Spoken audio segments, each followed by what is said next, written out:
This is my avatar room is actually a submarine. Well, no, the submarine is Avatar 4. He's got to be in a volcano or something for the next one, I think, right?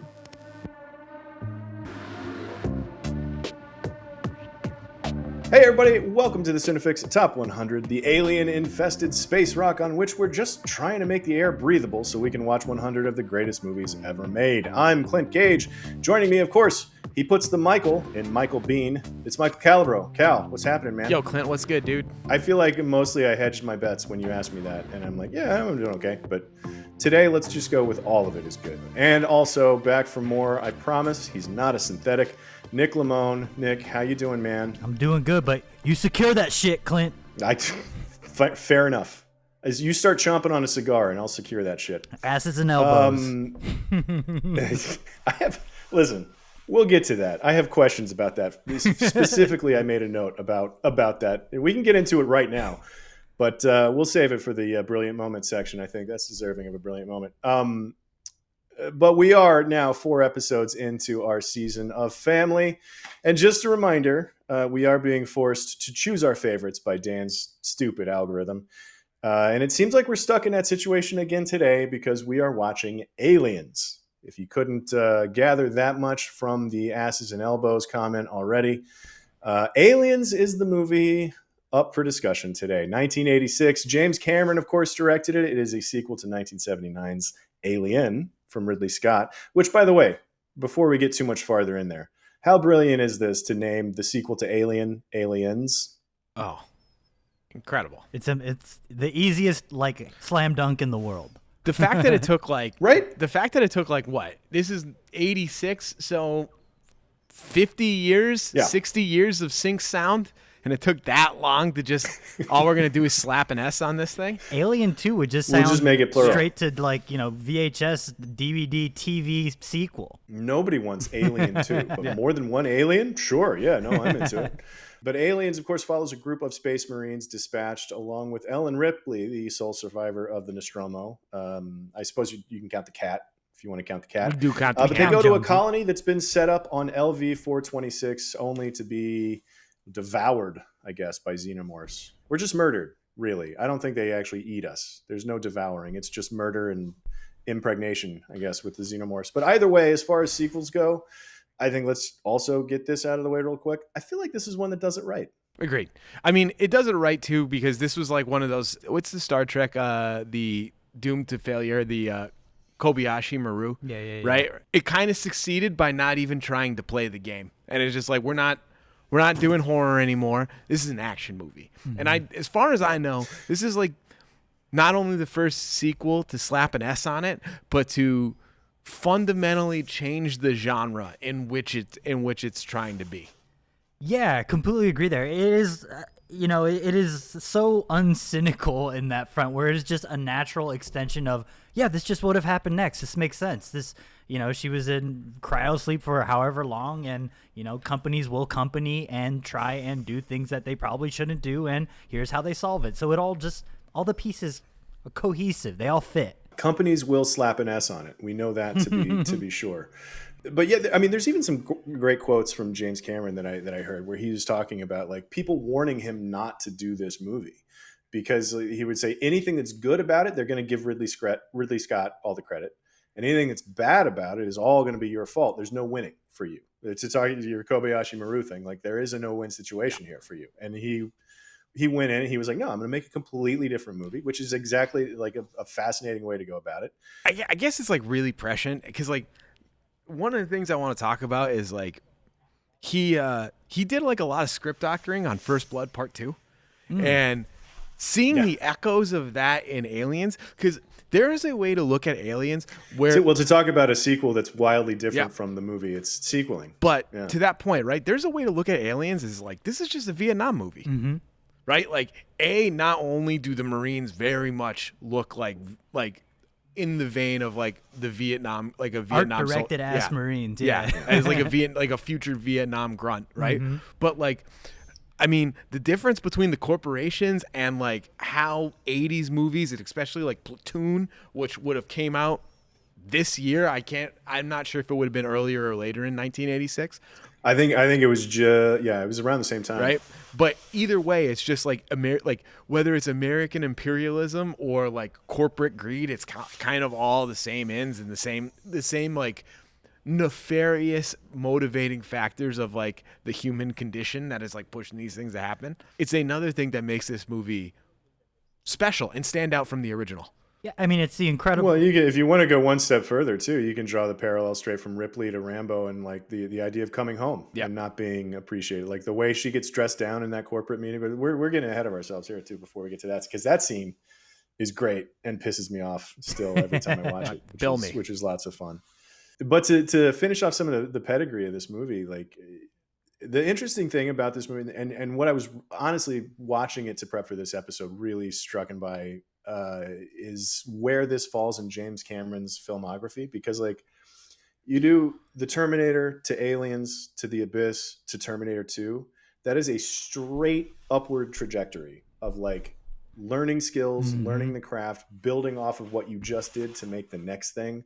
Like it is a straight line from the Terminator all the way through to Terminator 2 in terms of like how his movies escalate, which watching this movie, particularly as some of the rear projection stuff and some of the miniature work that this movie does, like seeing how that becomes so much better, 8 years later in Terminator 2. Same with the Queen.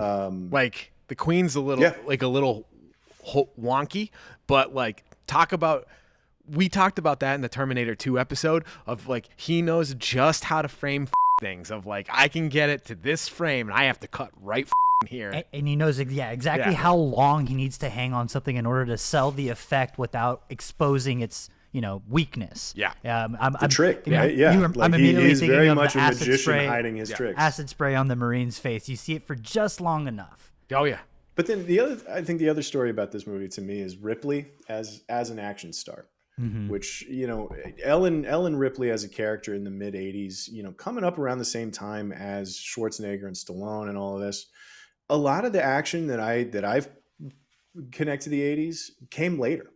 Like, Predator, Lethal Weapon, Die Hard, RoboCop. Yep. Like those were 87, 88. Those were in the years immediately following Aliens. I mean, there was some stuff that happened prior to 86 or whatever, but like, I think where the 80s action really made its bones was the late 80s. And Ellen Ripley was already there kind of on the bleeding edge of creating those action stars, those action heroes. But that is a legacy that even Alien, I think, the first movie now gets credit for in some ways. Or looking back on Alien, you can think like, oh, well, what a great action star Ellen Ripley was. But I really think the legacy of Ellen Ripley as an action star, obviously, I think it happened here. Sort of retroactively bled back into the first Alien. Because you can also call like Alien, like I wouldn't, but you could potentially call Alien a fluke, like the studio executives did. But like Aliens really cements Ripley on like the Mount Rushmore of like 80s action stars. Yeah. And it's taking like her in a role we've already kind of seen her in, obviously in Alien 1, where she is, the unassumed survivor of the events of the Nostromo, where she is the final girl. She is the crewmate that makes it out alive alongside Jonesy. And I think in that same vein, she is kind of taking that same role, and you would think that, based on how her expertise with the xenomorphs and whatnot, that everyone would treat it a little more seriously. But once again, she kind of gets pushed out and relegated to be just a passive observer.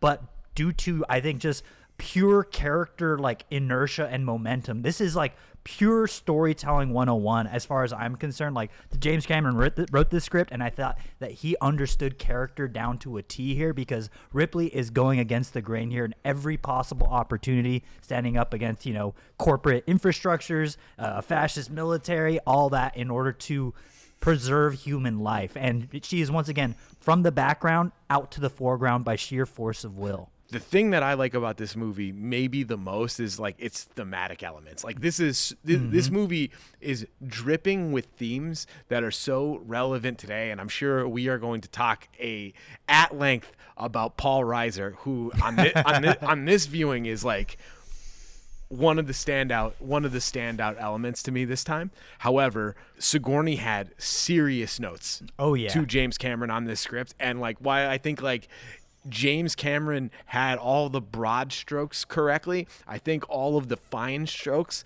that make this movie really sing and make Ellen Ripley as a character really stand out in the pantheon of action stars may not be solely due to James Cameron, but heavy-handed on Sigourney and her complete understanding of Ellen Ripley on not only how it relates to her, but how to translate those like inner motivations to screen and screenplay. Yeah. Completely agree. Part of it is, and we can talk a little bit about the development of this movie, because this is the other fascinating story about Aliens in general, is how it got made at all. Yeah. Because like there was and we talked a little bit about this on the Alien episode way back, but there were lawsuits. There was creative accounting nonsense. Like this was a movie that Fox claimed to Alien. They claimed to have lost $2 million on Alien, on a $10 million movie that made over 100. They were like, "Yep, we lost $2 million." And so Brandywine, the production company that was formed to kind of manage the IP, I guess, was, they sued, and they're like, "No, that's nonsense." And so there was a protracted legal battle for it. The result of which, the settlement, was that Fox agreed to finance the sequel, even though they were like, "Well, we won't have to distribute it, but like we'll finance it, and that'll be that." And of course, they ended up distributing it and making a ton of more money that they pretended not to have made, I think, off of this one. But through that whole process, the other amazing thing is that Cameron got it made even a little bit, because at the point where he first became attached to this movie, he only had Piranha under his belt, Piranha and a script for the Terminator, and that was it. And based on that, they hired him. He had to wait to do Terminator because Schwarzenegger was tied up with Conan, and like there were all of these like random things were happening that sort of conspired against Aliens even making it. Regime changes at Fox, like Alan Ladd Jr. was all about making an Alien sequel, but he left. And then an oil baron bought the studio and installed the marketing director as the director of the studio, which that's a Weyland-Yutani ass move right there. Yeah, it is a Weyland-Yutani ass move. Yeah, right. And that guy that was in charge said they couldn't make it because it was a matter of economics, and then the lawsuit happens, and then the creative accounting nonsense. Then there was another exec that was an actual fugitive. He was he got into racketeering charges and just split. Like apparently he was also dealing with Iran during the hostage negotiation. It was, oh wow. Anyway, he took off. And then Rupert Murdoch buys it around the same time. All of this shit is happening.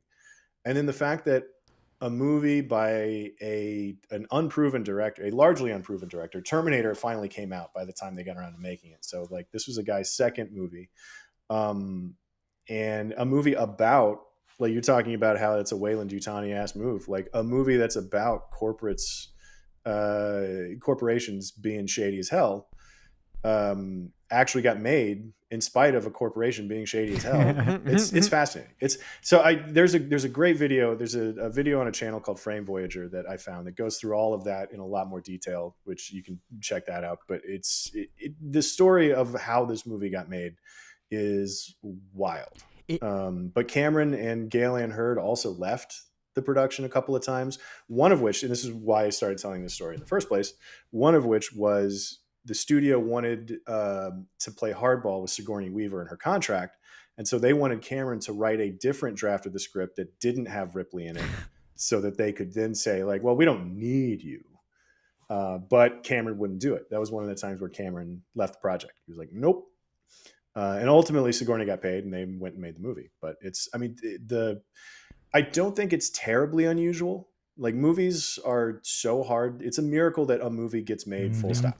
The fact that good movies get made in these kinds of situations are remarkable. So there's a line in the director's commentary for the quadrilogy set of Aliens where James Cameron, he's talking about Weyland-Yutani as a corporate structure, and he says in his words he knew diddly dick about corporate environments and the operations of companies. So he assumed that these mega corporations would be shadowy, nefarious beings. And he was like, that was, the mind of a young man. And he says now that he's older, he realized he was correct the entire time. And he absolutely correct. And he directly correlates. Like, it's really interesting to see is the way he kind of frames a lot of his relationships to these mega corporations, whether they be Cyberdyne or Weyland Yutani. He likens them to, and their involvement with, touching real world structures, like how and this was in his words, the mega corporations affecting like the Bhopal disaster in India, and how they basically just operate in remote environments and brush it under the rug when things don't go according to plan, and they just throw some money at it and look the other direction. And that's kind of the energy he's bringing with it, whether it be business interactions or filmmaking. Did IQs just drop sharply while I was away? Ma'am, I already said that it was not indigenous. It was a derelict spacecraft. It was an alien ship. It was not from there. Do you get it?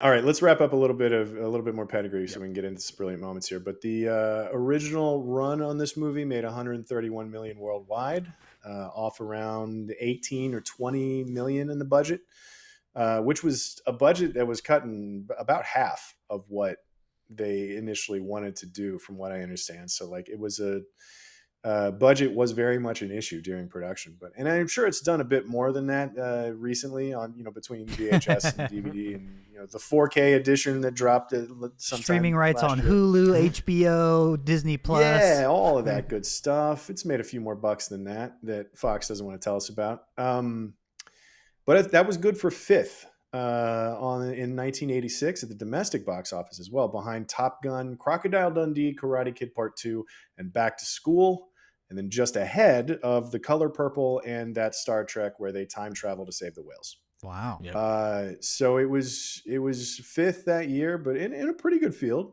86 had some bangers in it for sure. Crocodile Dundee especially. I'm surprised about the Top Rodney Gun. Dangerfield of it all. Like, wow. Yeah. The Rodney Dangerfield was still a thing in 1986. And he talks about no respect. I don't get it. He's a fourth place, I guess, is what he was talking about.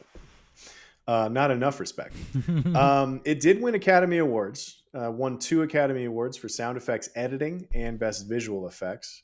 It was nominated for a handful of others, including Sigourney Weaver. I didn't realize until I looked it up just now that Sigourney Weaver was nominated for best actress for this movie. Who won it that year?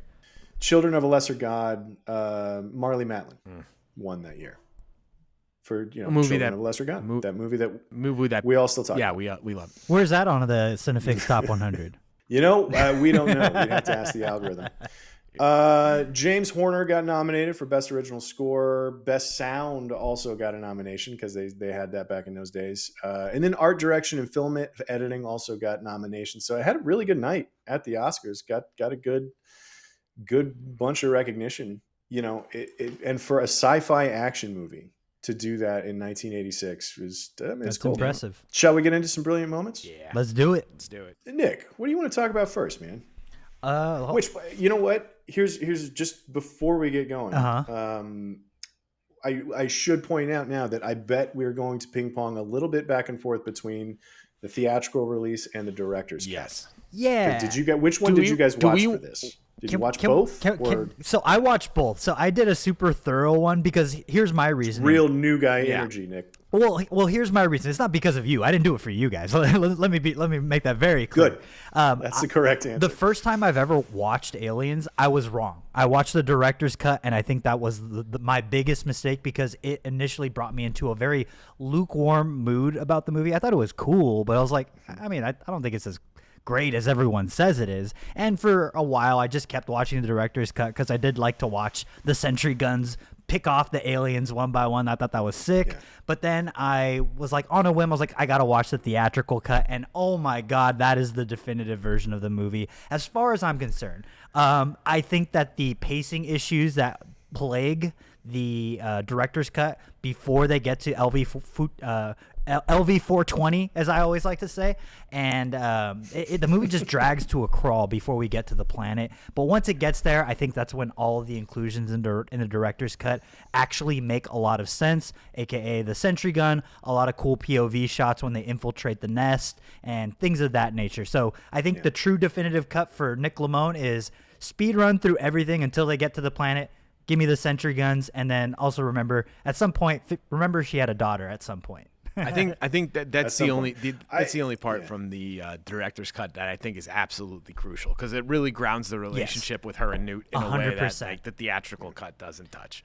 But it is absolutely miserable that the director's cut shows us the colony on the planet before we get there as Ripley. Like, I understand why you want to show it, because it's exciting and it'd be cool. And I think if you are watching a director's cut of Aliens, you're already bought in anyway. So it's just basically more lore for you to enjoy. But as a first-time viewing experience, that scene on the colony is just so slow. Yeah, well, and also it does a few things like, and that's my take on the director's cut is that it's like, it's weird to see a director's cut get half right. You know, like most of the time director's cuts or extended editions or whatever, they're always either like very clearly worse or very clearly like, yeah, those were good notes. And this one kind of has it both ways, because there's some stuff that the stuff with Sigourney Weaver and her daughter, like that was one of the things that made Sigourney Weaver actually sign on to do the movie. Was like her whole backstory with the daughter and like you say, grounding that dynamic between her and Newt and just giving her that sort of backstory. But then, when we see the other thing that seeing the settlers before we get there and seeing the face hugger happen, like that's a bit of dramatic irony that just we do not need.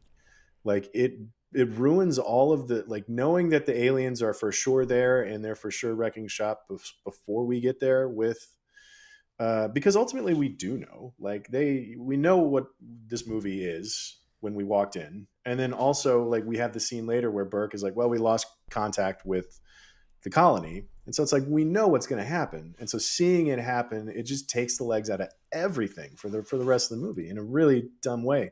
And then also like knowing what post was like, and Fox trying to pull some stuff where it's just like, it needs to be shorter because we need to pack more screenings in a day into this. Like that's why they wanted it to be shorter. It had from what I understand and what I read, like it was one of those situations, which obviously grain of salt with all of these stories, 40 years later, but like, most of it was to do with runtime and to squeeze one extra showtime a day out of its theatrical release.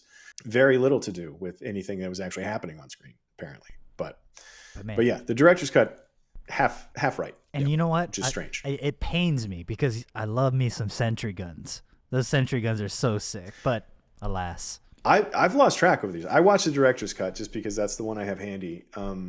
And I remember when I was a kid, I had one rich friend.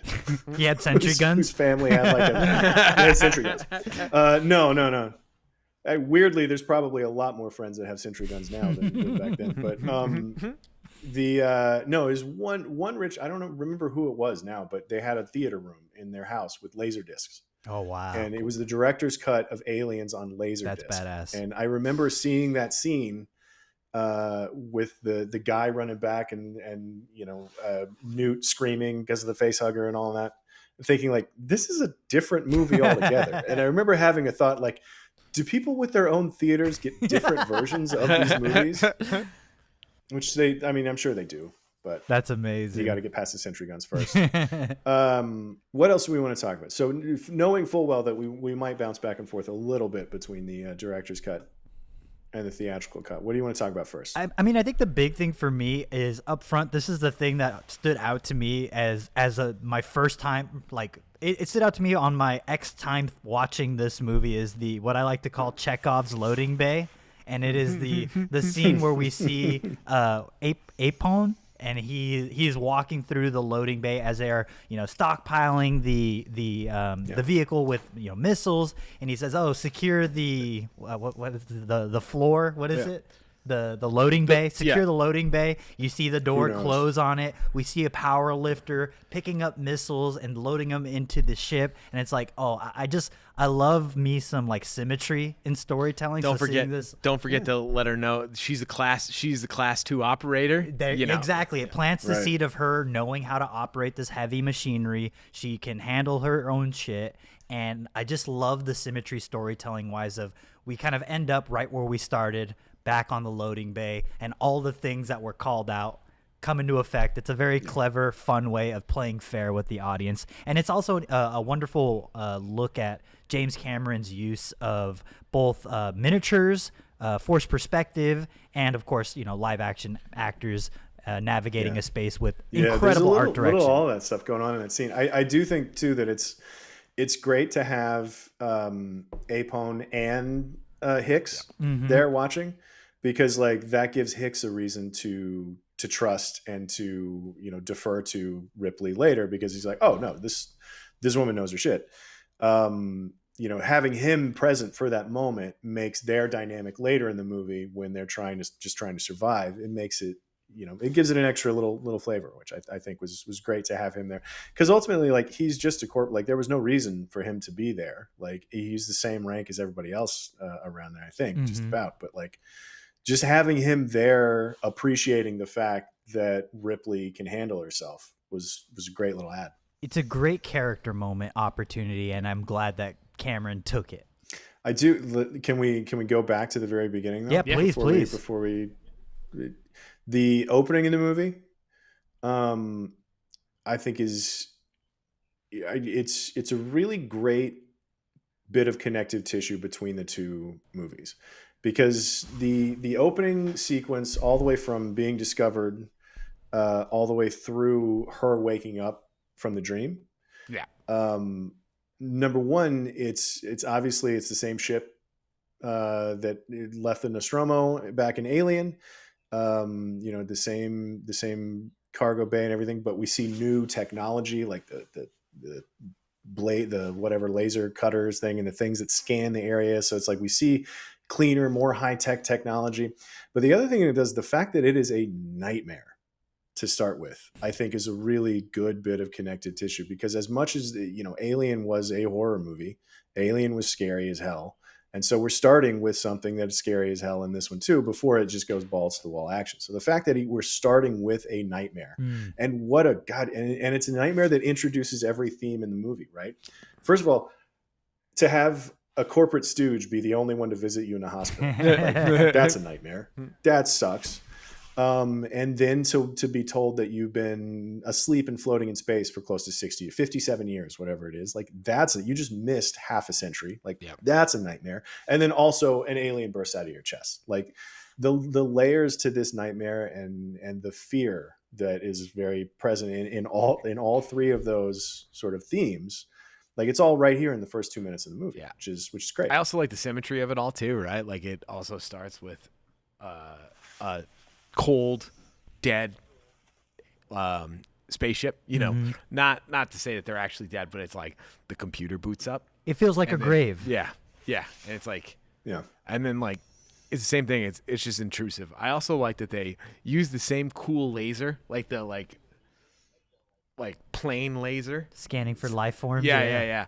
But like just like the smoke and particle effects that gets trapped in it just makes that cool pattern. Like, it looks so cool. I mean, it's my favorite thing about both Alien and Aliens is both of these movies have so much texture to the environments in a way that you can almost imagine being there. I get a little bit cold looking at all the ice frost built up on the glass, and just you kind of hold your breath as the laser scans across the environment. It does such a good job of selling the illusion of being there. Well, and all the mist too, like, and even on the when they get to Hadley's Hope, when they get to LV 426, like, the fact that it's raining and foggy, like, that helps with the miniature effects. Like, it's hiding some seams in their the trickery that they're using here. So it was like, serving two masters. Like, it's such a miserable place to live. Like, on that, while they're terraforming that planet, but also it's a spot where you can get away with shooting some miniatures, which is great for production. I'm also a big fan of, like, again, her sitting in the park bench. Like, one of the things I really like about this, and like James Cameron really is just like a technical craftsman, and like, I don't know, I just kind of like the meta-ness of it all, of like, she's sitting on a bench, surrounded by nature, pretending to be in a park that is rear projected, when so much of this movie is going to rely on that technology to sell us that Ellen Ripley is on another planet, like, far away from Earth. It's It's great. You know, it's like the spaceship. There's miniatures, right? There's matte paintings. It's just like all like just pulling out all the tricks, using atmospheric effects to, you know, like obscure the line where like the effect comes in and, you know, a real set exists. It's just so good. It is the only omission from the theatrical cut that truly feels vital to the movie, apart from because that scene that you're talking about is director's cut only. Yeah. So it just feels like a real bummer that you don't have that to anchor her on the bench, Ripley as a character throughout the movie from the theatrical, because it is again firing on all cylinders from a production standpoint, story standpoint, and just a character acting standpoint. It is so good.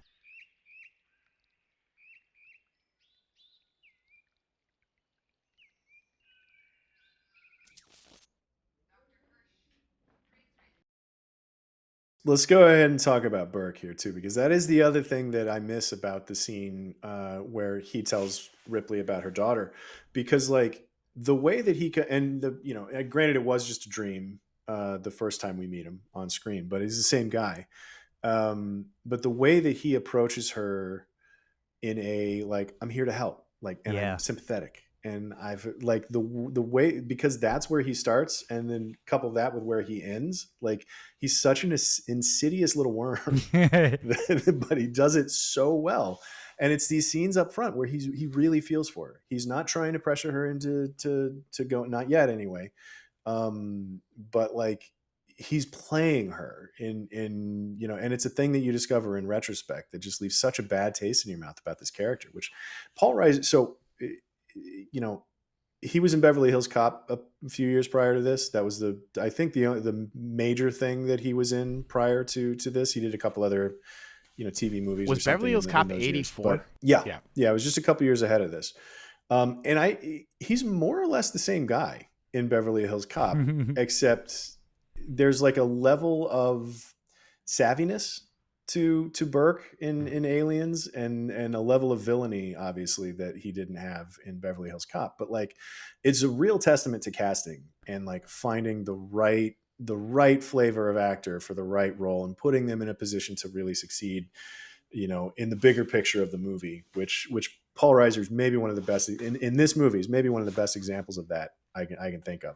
He's a universal character. He's an archetype at this point, and I think that we will, for humanity in years to come, there will always be a Burke that will permeate society. I mean, and particularly in the mid '80s too. Guys like Burke were not. I was just gonna say Miguel Ferrier in RoboCop. Like the next year, he's just this guy, you know, like scheming around Ronnie Cox.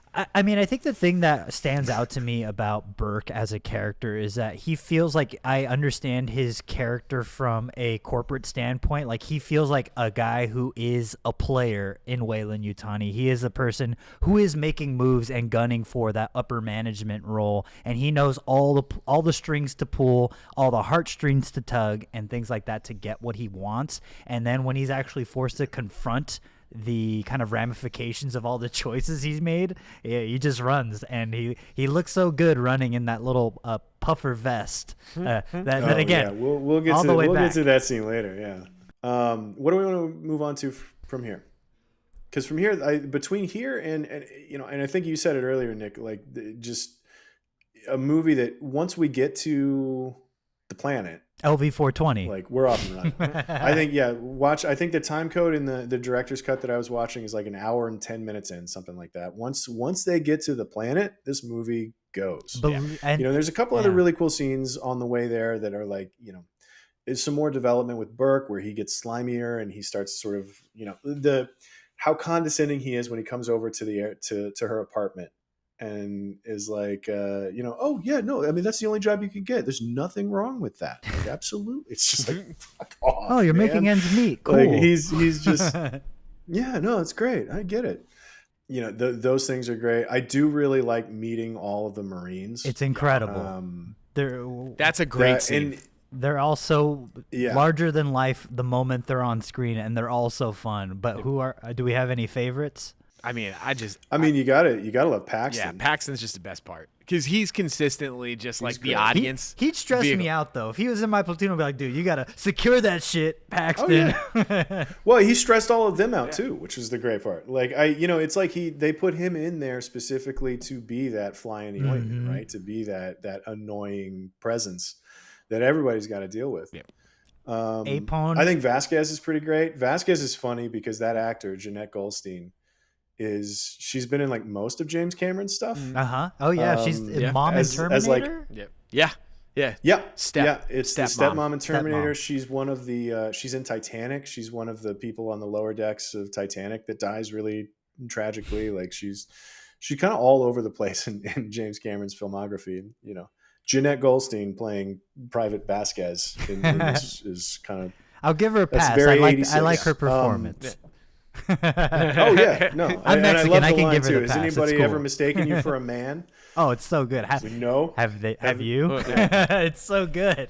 While she's doing pull-ups too, it's so fun. One of the best things about this too is just like Cameron might have been early in his career, but he got it, and it's just like this was one of the last things they shot, and he deliberately did that so that they would have been together and working together for a while. So like the camaraderie would have already built in. There's no faking it here. Like they've been shooting this movie for months now, and like here they all are just like, all right, this is the good times.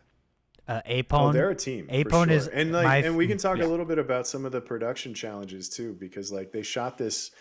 It's weirdly very similar to George Lucas's experience with Star Wars, right? Because they shot it in the UK. They shot it at Pinewood. Here's a young sort of upstart sci-fi director that's really exacting, really specific in what he wants. And then culturally, it just didn't mesh because everybody was like taking their tea breaks and like apparently there was a walkout at some point. The first AD tried to overthrow Cameron because of the lack of tea time, and he tried to get the crew to rally and do a coup and take over as director of the movie, but he got slapped down. And then that guy got fired, and then the rest of the crew like left with him, and they had to have like this massive sort of. Apparently, Sigourney Weaver was the one that sort of brokered a truce between the crew and it was just like that the whole time. Which really reminded me of all the stories you hear about George Lucas and how they made fun of him the whole time they were making Star Wars because nobody got it. It's like, here's this nerd trying to make Star Wars.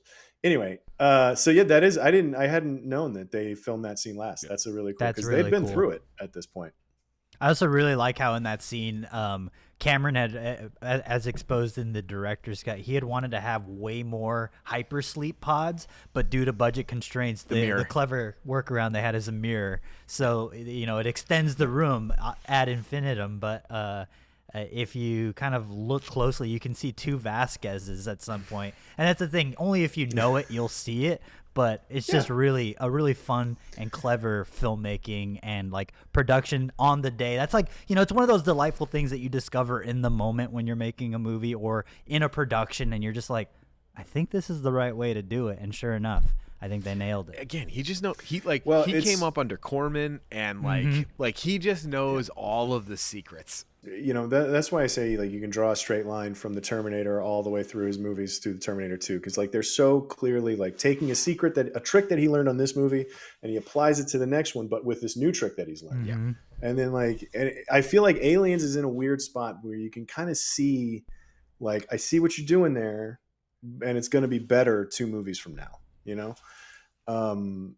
because like the rear projection in this movie, like it doesn't really hold up. Like there's the scene where the dropship crashes. The pilot gets attacked by the xenomorph that sneaks on board or whatever, and they're all running. And then the scene at the very end where Ripley and Newt she thinks that they're stranded on the platform there at the end, and everything's falling down around her behind it, which is like, and I get the point, like, because it was a tighter budget than they wanted, and he was stretching as far as he could with this stuff and miniatures and all of that stuff and don't get me wrong, they look cool. They really do. It's just like they don't hold up the way some others do. Like in the rear projection stuff at the beginning of Terminator 2, seamless. Yeah. It's great.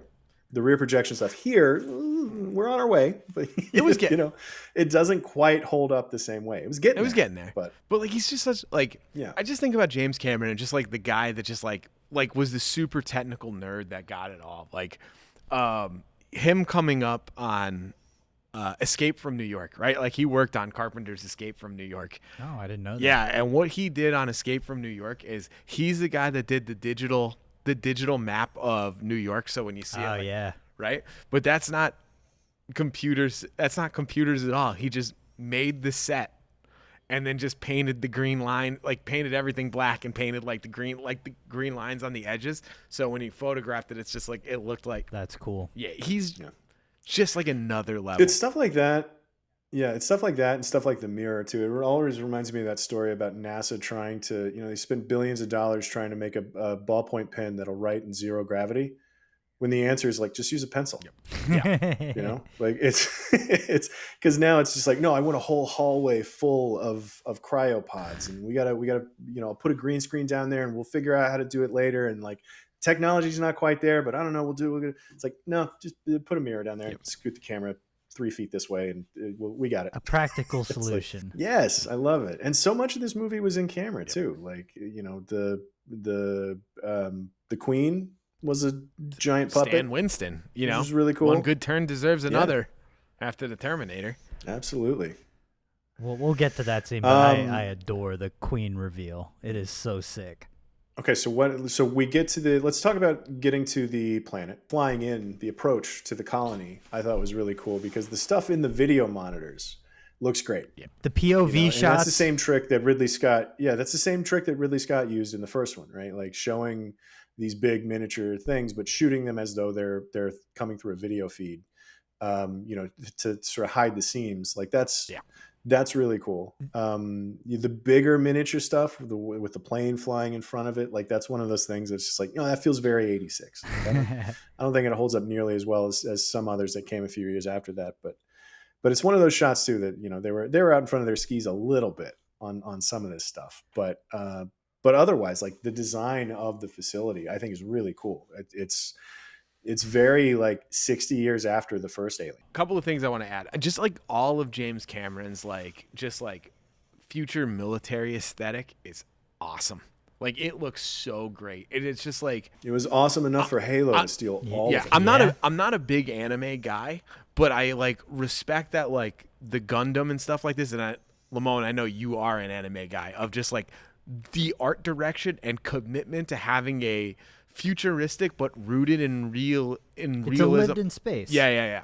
The only thing that kind of took me out of it, it's like it's pouring, it's raining. There's no natural light, but like the pilot is still wearing the aviators because they look good, man. You gotta look good. Form over function. Yeah.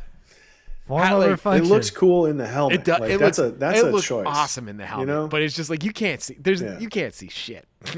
See, I really love this descent on the LV-420 because initially we get the inside the kind of cargo bay where everyone's getting ready. They're ready to go. As Clint pointed out, you see the POV cams attached to all their shoulders. You see all the toys that you're about to play with, essentially, from weapons all the way down to the cameras, how you're going to be with our military crew.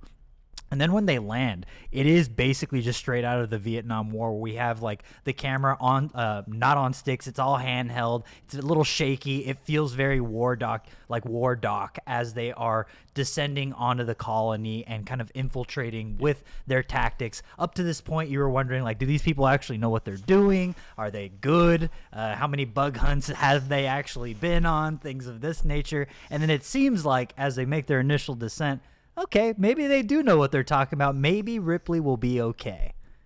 Yeah, well, and even in the script, you've got Hudson just like rattling off all of the explosives and everything that they've got on here, and bragging about it while Hicks is asleep. And the other thing, we haven't really talked about Gorman yet. Gorman is another one of my favorite characters. Gorman is a guy that he's upper echelon Marine. He's the guy that showed up at Ripley's apartment with Burke to kind of coax her into coming with them to LV-426. And then this is where we first start to get, this is another thing that's like, we know who he is. like this is an archetype Mhm. because Cameron deals in archetypes better than most, I would say. Here's where we start to see him. Like, he's nervous about the drop, and he's like, well, I've been on some simulated ones and just 2 combat ones, including this one. Like, we start to see that.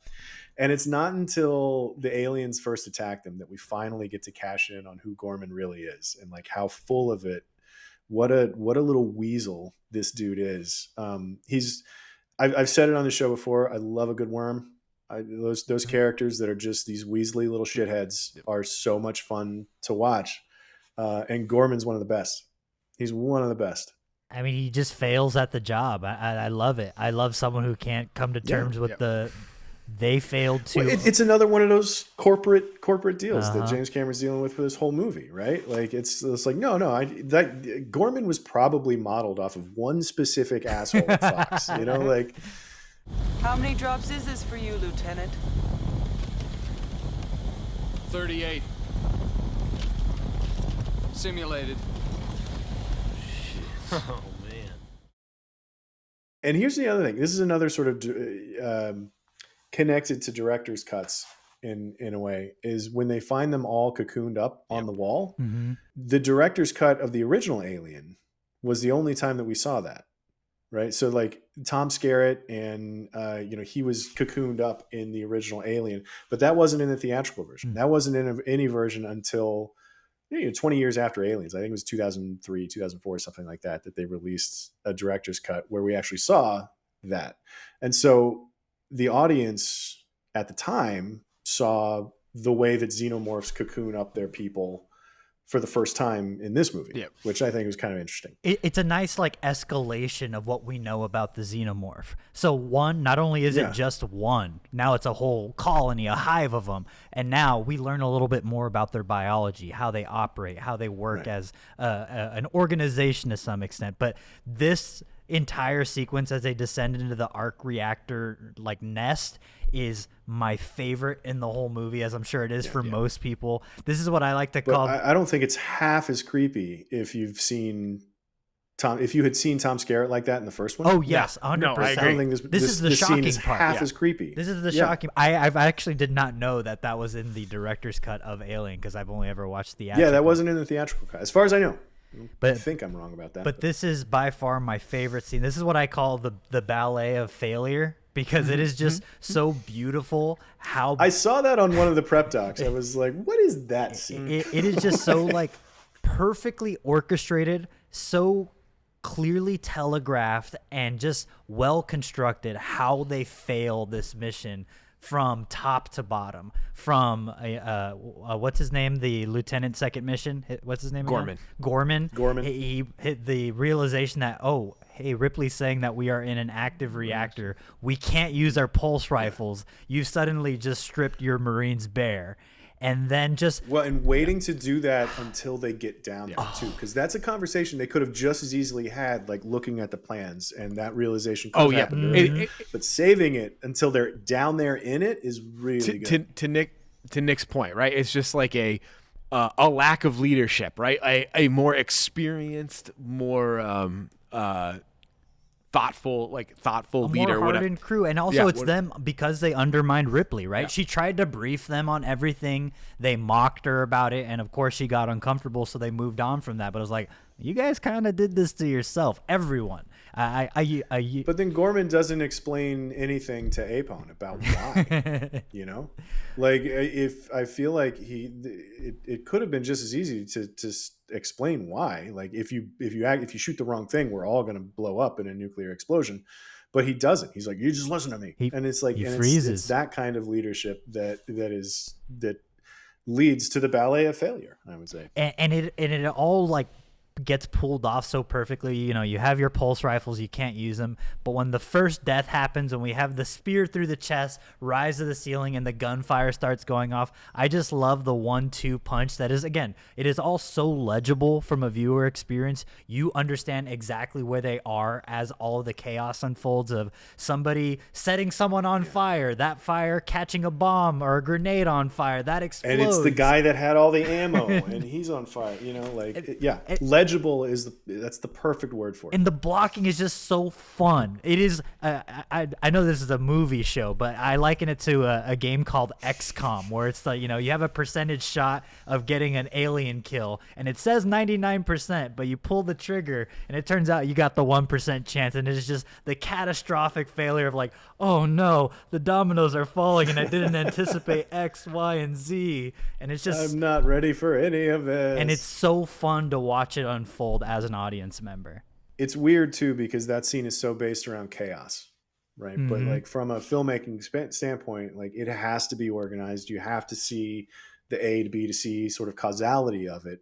I agree. The other part of the scene that I also want to talk about that is like borrowed from the original but still like brilliantly adapted is the motion detector. Oh yeah, right? Because I mean, like one of the best scenes in the original Alien is when he's in the vents, and it's just like you could just see the two dots like just coming together.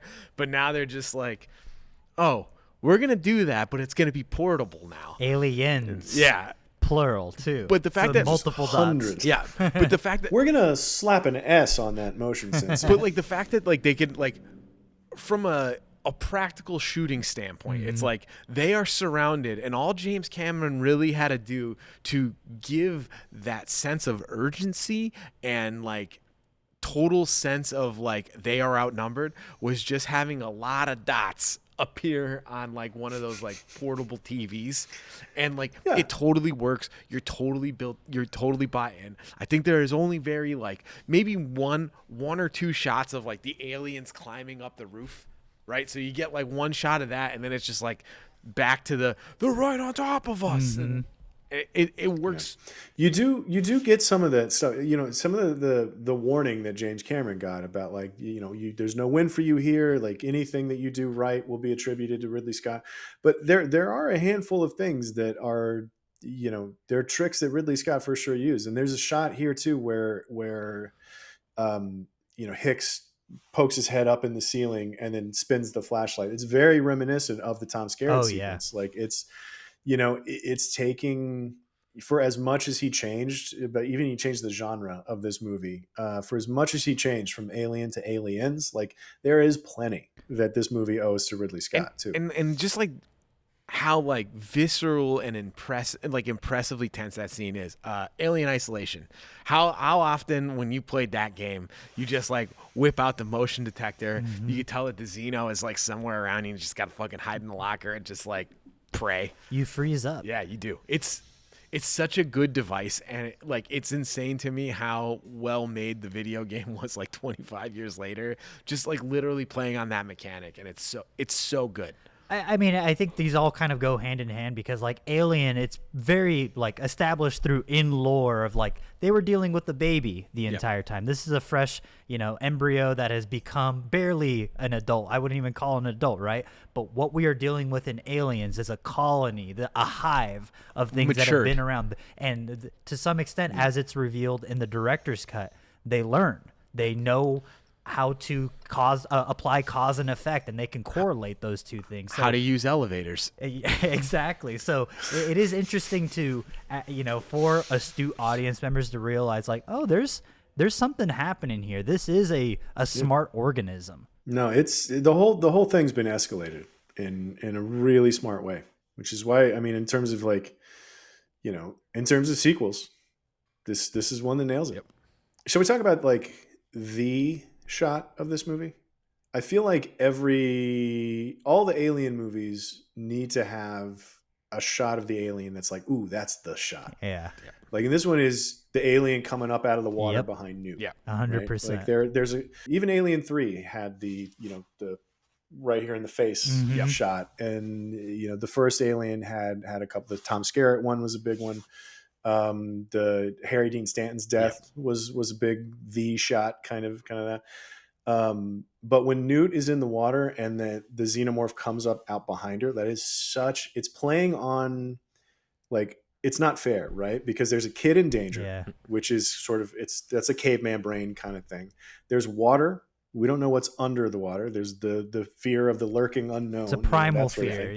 And then there's then you actually see the monster, and then all of your worst fears about this situation, about a kid on her own in danger, about water that we can't see, an unknown environment.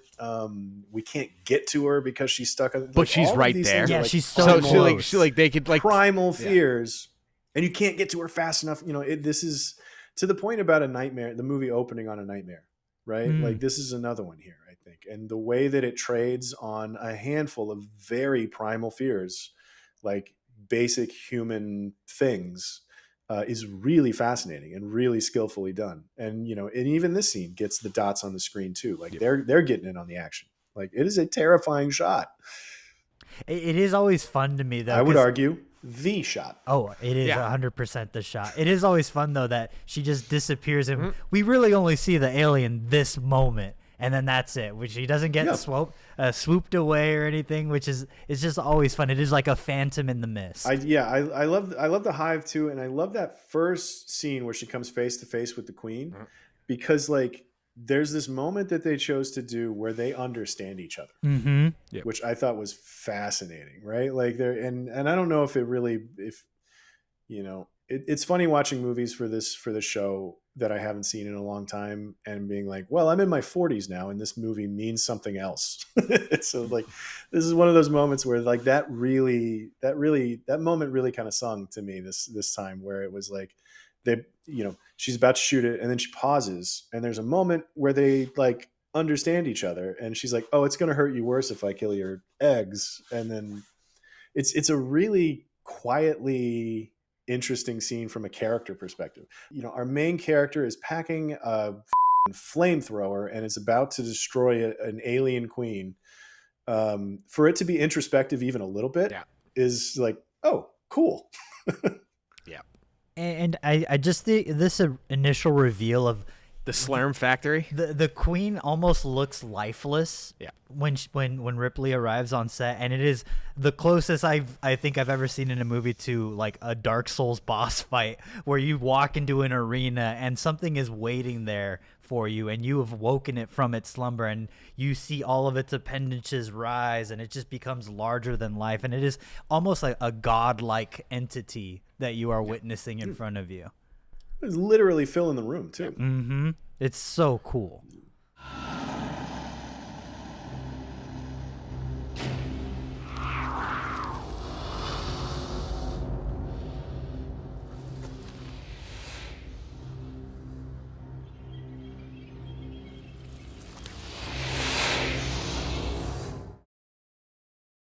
What's funny is like, I don't know that this is a great screenplay by any metric outside of its efficiency, because like Hudson's jokes, they're cheese dick as hell. They're not. There's not a great joke in this movie. There's a handful of really good lines, and I think that's one of the things that's important about movies like this is like there are memorable and quotable lines, and then it's a batting average thing. Like if I can get a delivery, for this, has anybody ever have you ever been mistaken for a man? Like if I can get a good delivery out of that line, it'll get a laugh. But there's like 9 other chances. Like they're not all going to be winners, but 3 of them are, and that's enough. And it's like that sort of idea of efficiency in screenwriting with James Cameron, because like I don't think there's anything particularly smart about this other than it plays exactly by the rules. Like it is such a clean and efficient exercise in storytelling, and even from the script to how he stages things, like you say, Nick, in terms of like how legible it is. Is that the word that you used I thought was perfect? Yeah. I mean, the whole thing is so legible that it's great. Like, and that sounds reductive to say that, but I really don't mean it. Like it's a making movies is hard. Making movies that make sense and are entertaining as hell for 40 years is damn near impossible. And Cameron's got the secret sauce for it somehow because he keeps doing it. But I think this is an excellent screenplay. I'm a firm believer in the adage of you can't make a good movie from a bad script, but you can make a bad movie from a good script. Mm-hmm. Did I say that right? I think so. You can't make a good movie from a bad script, but you can make a bad movie from a good script. Yeah, you can mess up a good script for sure, but you can't elevate a bad script. Exactly. I mean, Which is, and again, that's why I said, like, I don't mean to sound reductive about it. Like, it's a bad script or anything, but like, it's perfect in how I don't know, efficient is the best word that I can think of. it is leaning and firing on all cylinders in terms of story, character, and theme. And I think those all coalesce to constantly propel you forward towards the finish line, and it never once comes to a crawl. Even in a scene where Ripley descends down the elevator and it is slow as hell, we see her fully equipped, but that is a moment that is earned from the movie. And I think that a lesser movie would cut around that gearing up montage is... a lesser movie would not give you that hero moment of her getting ready and breathing. We descend the floors with her. But I think when you have a good script, you find moments like that, and then you can really lean into them and see where you can get away with it. Well, it's also the kind of thing that the collaboration between Sigourney Weaver and James Cameron comes into it, because it's just like, I need a moment. Like Ripley needs a moment. Mm-hmm. Like, can we please? Because and in the conversation about like whether or not she wanted Ripley to use guns, or to be this action star, it's just like, no, she needs these moments to like psych herself up, and like that's part of who she is. And like from everything that I've read, like that's the thing that Sigourney Weaver really brought to this performance. So. This whole scene is, she is not a superhero. She's just a normal person who wants to get the job done, and I adore this scene. That breath right there. She's terrified, but she's gonna go. Yeah, she's terrified, but she's got to go rescue that kid, and that's kind of all there is to it. And so. The only other thing that I think we really need to talk about is the power loader fight. One last thing, just because I think it would behoove us to get back to it. Bishop's death. Oh man, we haven't even talked about Lance Henriksen. That's what I'm trying to say. We have to discuss Bishop. Yeah, we will get many comments if we do not. Rightfully so. Yeah. So the knife scene is another one of just like those like great character building moments, and it also like sets up that like, you know, Bill Paxton's gonna be the eminent coward with the Apparently it was supposed to be like a twofold five-finger fillet where he was gonna do his hand first and then Paxton's, but then Henriksen was like, nah, I'm gonna put my hand on top of his. And then all the cast asked him, it's really cool, but what does it mean if he puts his hand on top of it? Aren't you technically protecting his hand? It was just a very fun cast moment when they talk about, like, why did you do it that way? He was like, because it was cool. Yeah. It was cool. It's cool. He's not wrong. And just, again, subverting what we know about Ripley's relationship with the synthetics, right? With the artificial people. And just, he's cool. And you're worried that he's not going to be cool, but it turns out he's just a bro. One of the heroes. There's one moment in the middle, because here, like, he's really nice, and they say like, well, that was an older model and it's impossible now and all this stuff, like trying to put our minds at ease. There's one moment in the middle of the movie where he's looking at the face hugger. Mm-hmm. He's like dissecting it or whatever. He's looking in, and he turns and he shares a really strange moment with, I think it's Gorman. Yeah, it's with one Gorman. of the Marines. Yeah. He's like, hey, do you need anything? And he turns around and he just kind of stares at him blankly for a second. He says it's magnificent. Yeah. And then he turns back. And then it's like, it's this really strange moment of just like, oh, here he goes. He's turning. Yep. He's turning again. And like, that's a thing that's just for our benefit, right? For us out here in the real world that saw the first Alien movie, you know, like we get this moment of like, oh no, here he goes. Because, you know, and he didn't abandon, you know, we get that little head fake where they're out on the platform and she walks out. It's like, oh, damn it, Bishop. And like, she thinks that she's been screwed over by a synthetic again, but then he shows back up. And like, it's those simple little head fakes, those simple little bits of tension that get thrown our way, really make this, because it could have been just as easy as like running out and then just running straight onto the plane. It's like, but nope, we got to add that one extra little wrinkle of worried that she got abandoned again. Which is why it's so heartbreaking when we have that incredible reveal once they bait it back onto the ship and are in the loading bay, and you see the acid drop in front of Bishop's feet and then just boom right through the chest, and then the incredible effect coming out, like the white blood coming out of his mouth, spraying out of his mouth as the spike, you know, extends further and further through his chest. It is so sad, and it's an earned sympathy because it's like, He was so cool the entire movie. He was so nice was and great. helpful. No good deed goes And unpunished. it had as much to do with Ripley's sort of healing as anything else, like way more than any amount of, corporate, psychological technicians. What were they called? Yeah. But like being able to trust a synthetic, I did more for Ripley, I would imagine, than anything else that she went through. So. And just the shots of the Queen back on the that's one for stage. Bishop. It's so cool to see the Queen again back. It's personal now. Yeah, and all a puppet.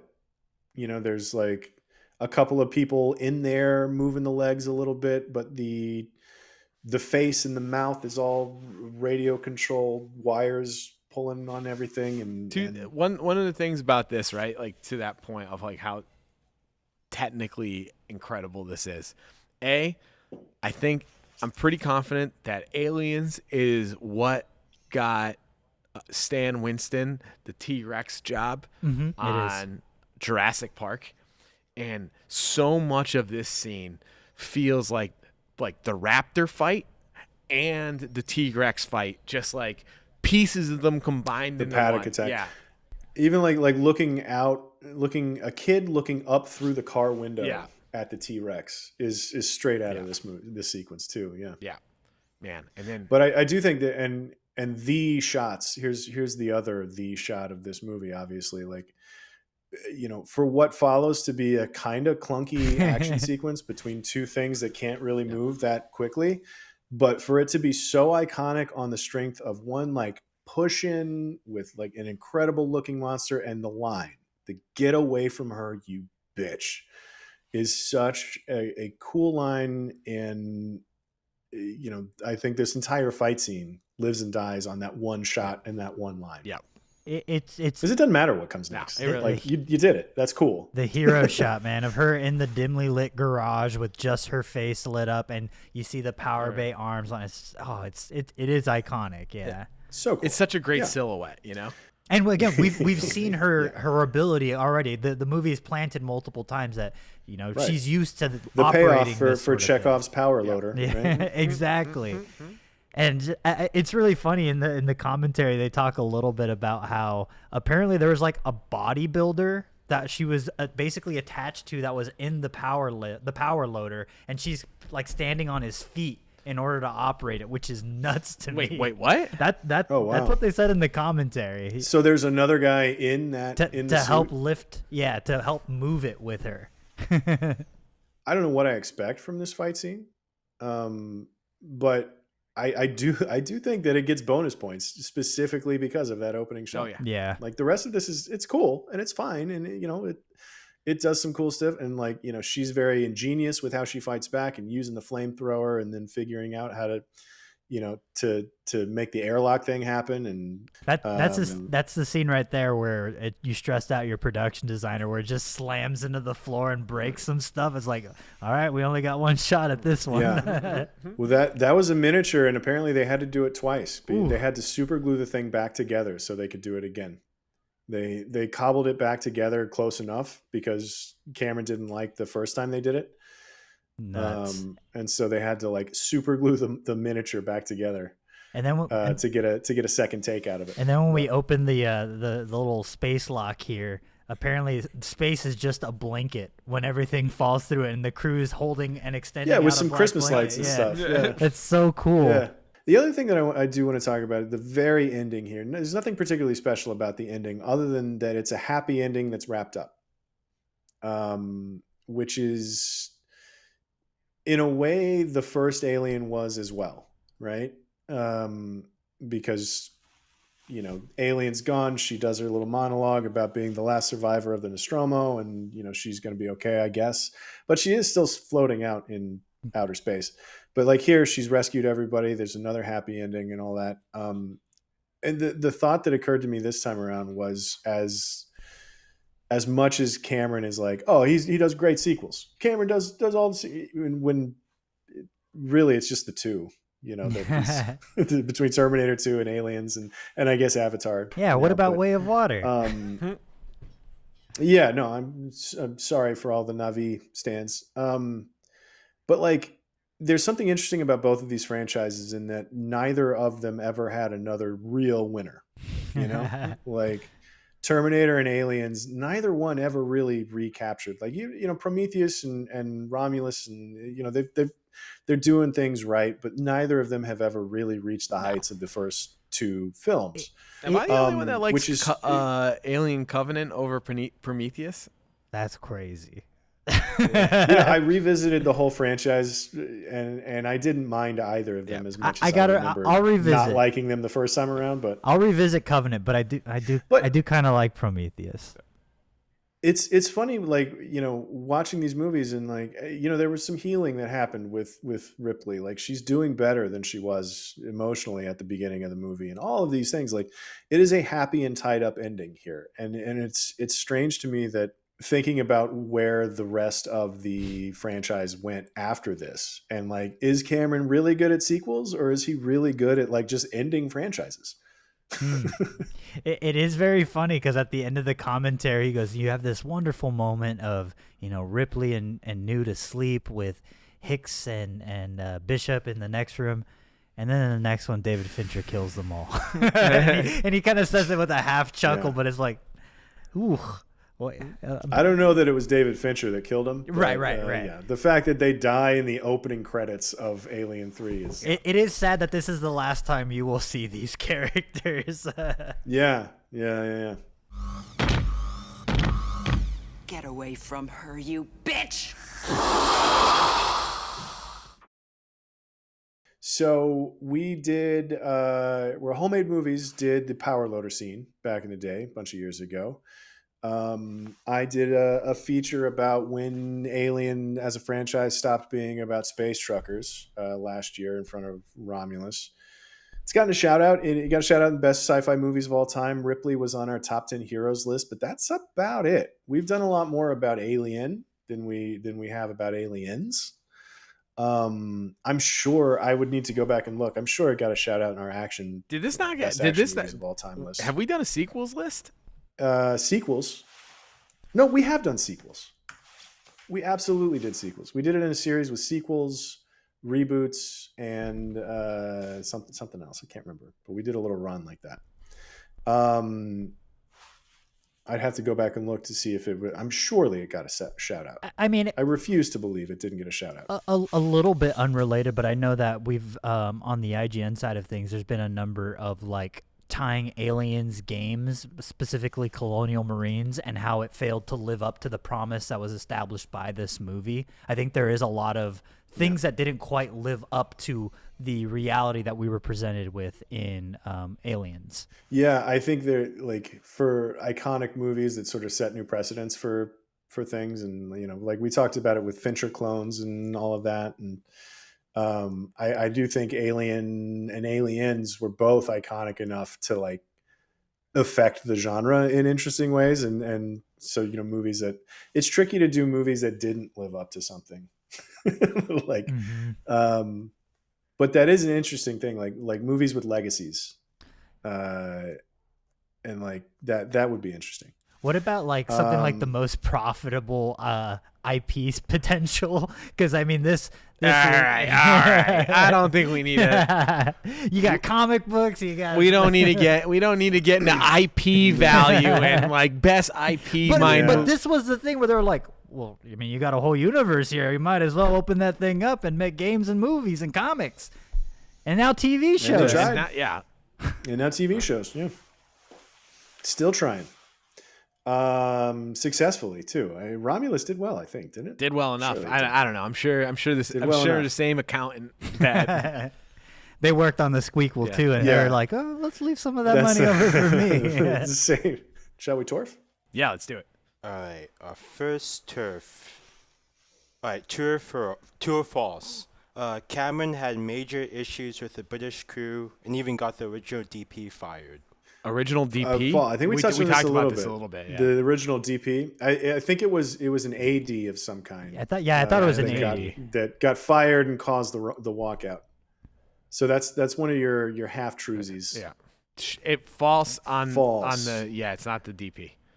It's true that there was a walkout. and that there were problems with the crew, but it's false that it was because of the DP. So it's actually true. He got the assistant director and the director of photography fired.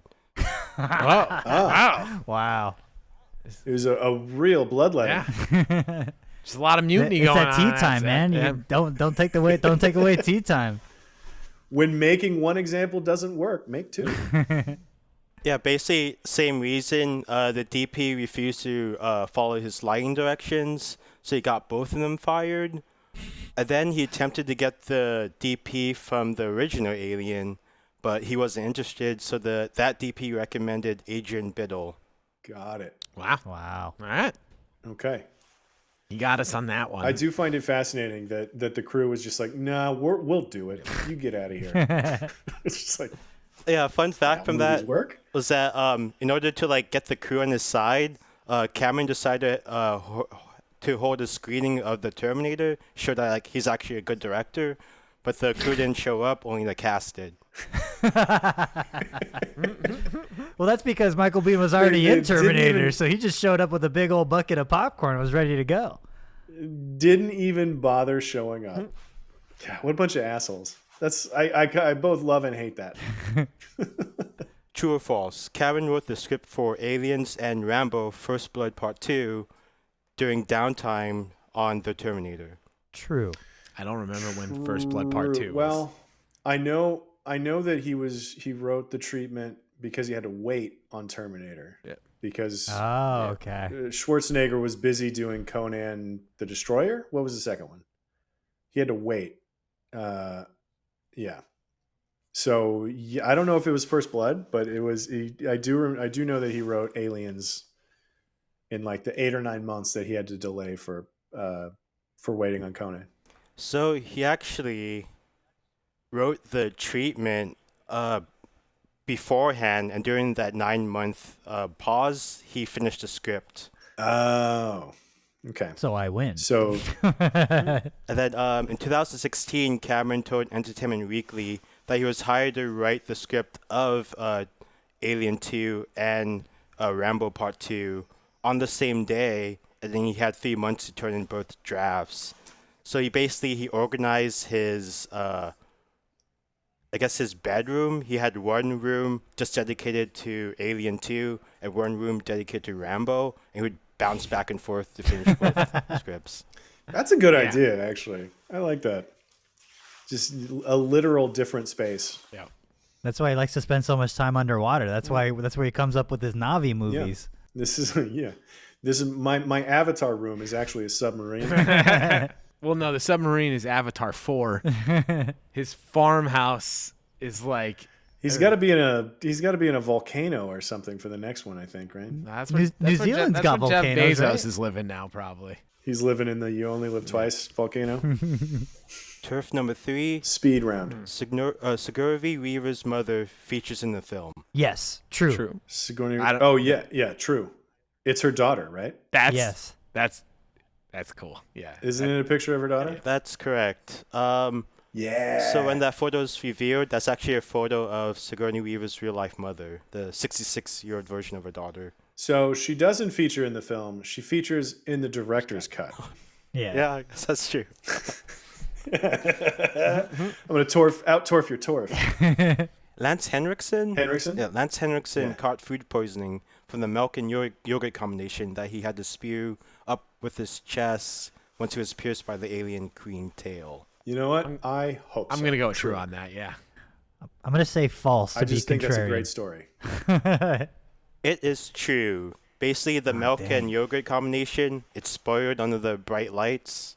Oh, that's disgusting. I didn't even think about that, but yeah, Here, quick, this just cooking it's under a been sitting there Fresnel. since before tea time. Last one. Michael Biehn was not the first person cast as Hicks. I want to say true because I don't know that Michael Biehn was the first choice for anybody he ever played. I think that he's such a, looking back now, he's such a big part of my childhood. For all the movies that he was in and all the rad stuff that he did. But he strikes me as the kind of actor that was always like, he was always the second choice. False. I think I know the answer to this one, and there's a fun story of it. Calibro? I'm gonna go with Lamone. He's confident. I'm gonna go. He does seem confident. Yeah, he sounds confident. I'm just being wistful with my. He's guess. he's Like ready. He's ready to tell you exactly why you're wrong. So I'm gonna go with false. So it is true. What the heck? Damn it, Lamone. James Remar? Yeah, James Remar. Our boy from the Warriors? From the Warriors?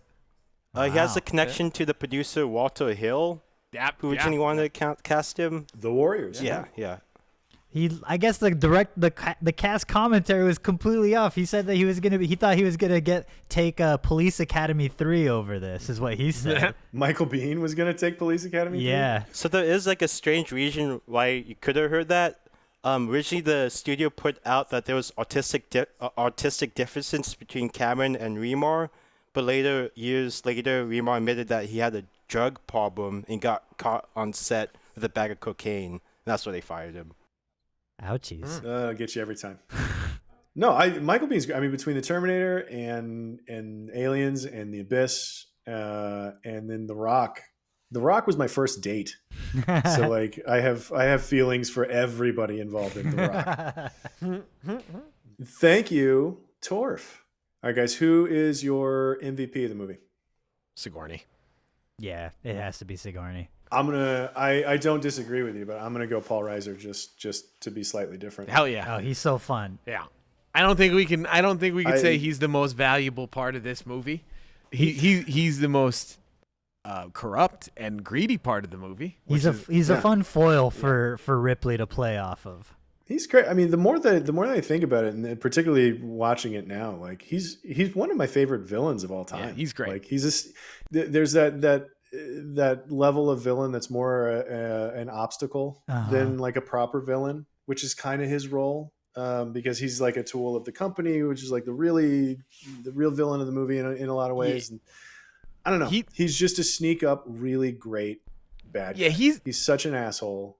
To your point, though, he's just a stepping stool. That's like he's just like one character in a line of characters that's building up to the ultimate incarnation of that character, which is Hans Gruber. However, like Sigourney Weaver stands alone as the singular female action star of the 80s. Mm-hmm. And it is this movie that cements her as that. You could have said Alien was a fluke, but this is the one that removes all doubt and stands tall right next to it. Completely. No, like I said, I don't disagree at all. I just wanted to make bring up conversation Paul Reiser again. Yeah. It's weird that none of us went straight to James Cameron though. Cameron is going to shine bright in previous episodes of this podcast. Yeah, I can't imagine he wasn't the MVP of Terminator 2 of that episode. Okay, well, before we get to... So we're all in agreement that I was actually wrong this time? Mm-hmm. Yes. Mm-hmm. Fair enough. So before we get into where it ranks, we do, Calibro, have time for one additional segment, if you please. If this movie had Nicolas Cage in it, where could we slot Nicolas Cage to improve on Aliens? With all respect to the actor who plays, I think his name's like Frost, the one who's like badass Vasquez. Vasquez's buddy. Yeah, if Nicolas Cage was they're clearly, but you know what we haven't talked about, by the way, is how this movie fits in with family, with the theme of family. But I do think it's between Vasquez, because like, what is Vasquez and Frost's relationship? I think they're just bros. They are bros. They just have right. That's what it feels like. Yeah. They have the same gun, and they're like forever joined. They're the Bash Brothers. They're the Bash Brothers of the U.S. The it's so that moment where they're like, "Oh, you're just too hard," and then she slaps him. It's just like family. Like, there you go. Like that's what that is. You know, they probably meet up at the bar later, and they're just like, "You son of a bitch." After the night with an Arcturian, they trade stories about the nights with Arcturians, and then high five each other. Yep, I'm into it. That's such a great dynamic. I mean, this being what Peggy Sue got married. Nick this Cage, is young Nick Cage. He could very, very easily be one of these grunts. Any one of the grunts. He might make a good Gorman, but I liked Gorman too much. But I don't think Gorman's quite right, and definitely not Burke. He could have. He might have been an interesting bishop. Dude, I was just thinking that'd be a crazy bishop. I think it's too early. I think it's too early. He could do a good bishop by like 89, 90, but I think in 86, he's probably best at doing a Bill Pullman or a Paxton. He'd probably be the best Paxton replacement, and I think we can all agree Paxton didn't need replacing. But like I don't think the movie gets better by swapping him in for Paxton. Yeah, I think we add something to it with some of the other Marines. But now maybe if you put Peter Lowe, like his kiss from like Vampire's Kiss, like Peter Lowe, in the corporate scene, like if maybe he was like a corporate executive running like the boardroom meetings where Ripley is basically being charged for destroying the ship. I could see that. Like he could do one of those. Yeah. He's just like, just being like, but there's no record of this alien that you speak of, like that'd be a good call. Like he could have been that like a younger shitheadier version of the guy running that meeting. Like Peter, Vampire's Kiss Peter Lowe could have ran that meeting. But that's for sure.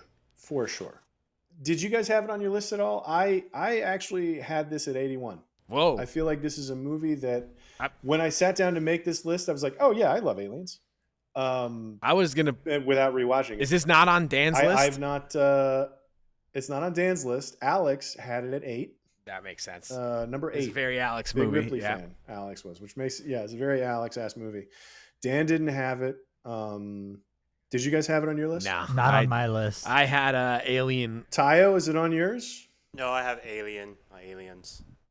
Yep. Okay. Same. Yeah. Same. I had Alien much higher, but I did have them both.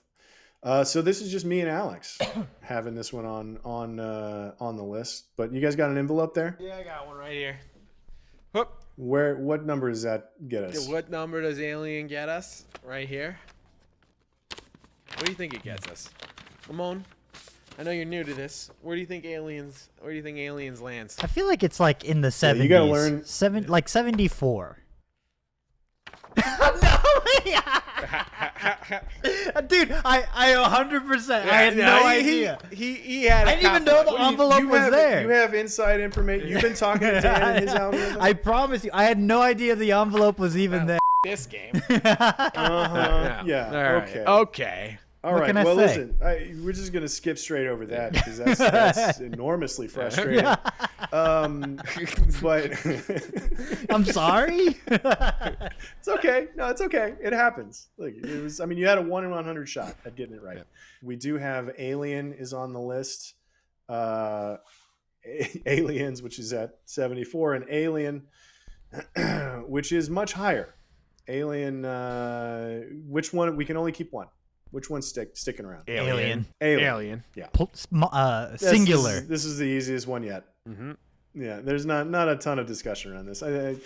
Aliens is as much as we gushed about it for the last hour and a half. It's great. It's a great action movie. I love where it lives in the history of cinema in the mid 80s there. I love what it meant for Cameron and his stepping stones all the way up through Terminator 2 and everything that he did beyond that. But like Alien's just so good. If we only get one, which according to Dan's algorithm, that's the case. So it's got to be Alien. Well, congratulations, Ridley Scott. You've defeated James Cameron finally. That is going to do it for us this week. Thank you for joining the family for James Cameron's Aliens, the movie that is most about family that I've ever seen. Cal, Nick, thanks for watching this movie with me, since apparently I was the only one that had it on their list, so I guess this was kind of my fault. But also, thank you to Space Marine and Torf Corporal Tayo Oyekan, who produces this show every week. Also, thank you to Power Loaders, technical producers Marhyan, Franzen, and Amir, Rakib, and the Gorman in all of our lives, Dan, of course, receives no appreciation from any of us. Stay safe, be good, and we will see you next time. Bye. Hello, and thanks again for watching our CineFix Top 100 for Aliens. Come back next week when we dig into some brotherly love with Hell or High Water. But Before I let you go, a little business that we need to take care of. Now, as it turns out, it's a great time to grab some amazing deals through Humble, where every purchase helps support charity. This April, pay just $12 for 8 curated PC games through Humble Choice, including Tomb Raider 1 through 3 Remastered and Dredge. For $14, you can grab a hand-picked Metroidvania bundle featuring standout titles like Grime, Berserk Boy, and Shantae and the Seven Sirens. Or go all in, man. Go nuts. For $28, you can unlock the complete Doom and Wolfenstein collections, including all DLC, and get discounts on the upcoming Doom: The Dark Ages. As a Choice member, you'll also save up to 20% in the Humble store, including new releases, pre-orders, and big sales. Whether you're shopping the store, grabbing bundles, or subscribing to Choice, every purchase supports a great cause. Now, also, need to remind you once again that IGN Live is coming to downtown Los Angeles on June 7th and 8th. This is the second year of IGN's in-person event, and the time is almost up to get tickets for only $15 before they go up in price. So come hang out with us downtown LA for an exciting live show all weekend. We interview awesome people in the games industry, celebrities in entertainment, host panels, and much, much more. I'm going to be there. We're also giving away tons of prizes. Seriously, there's too many. It was silly last year. It's going to be sillier this year, I think. And we'll have playable gaming stations, arcades, and spots to hang out all over the show floor. You can expect to see 2K Sports, Netflix, Arcade 1-Up, and many others to make an appearance. So head over to IGN.com/live to grab your early bird tickets. That's it. I'll see you next week.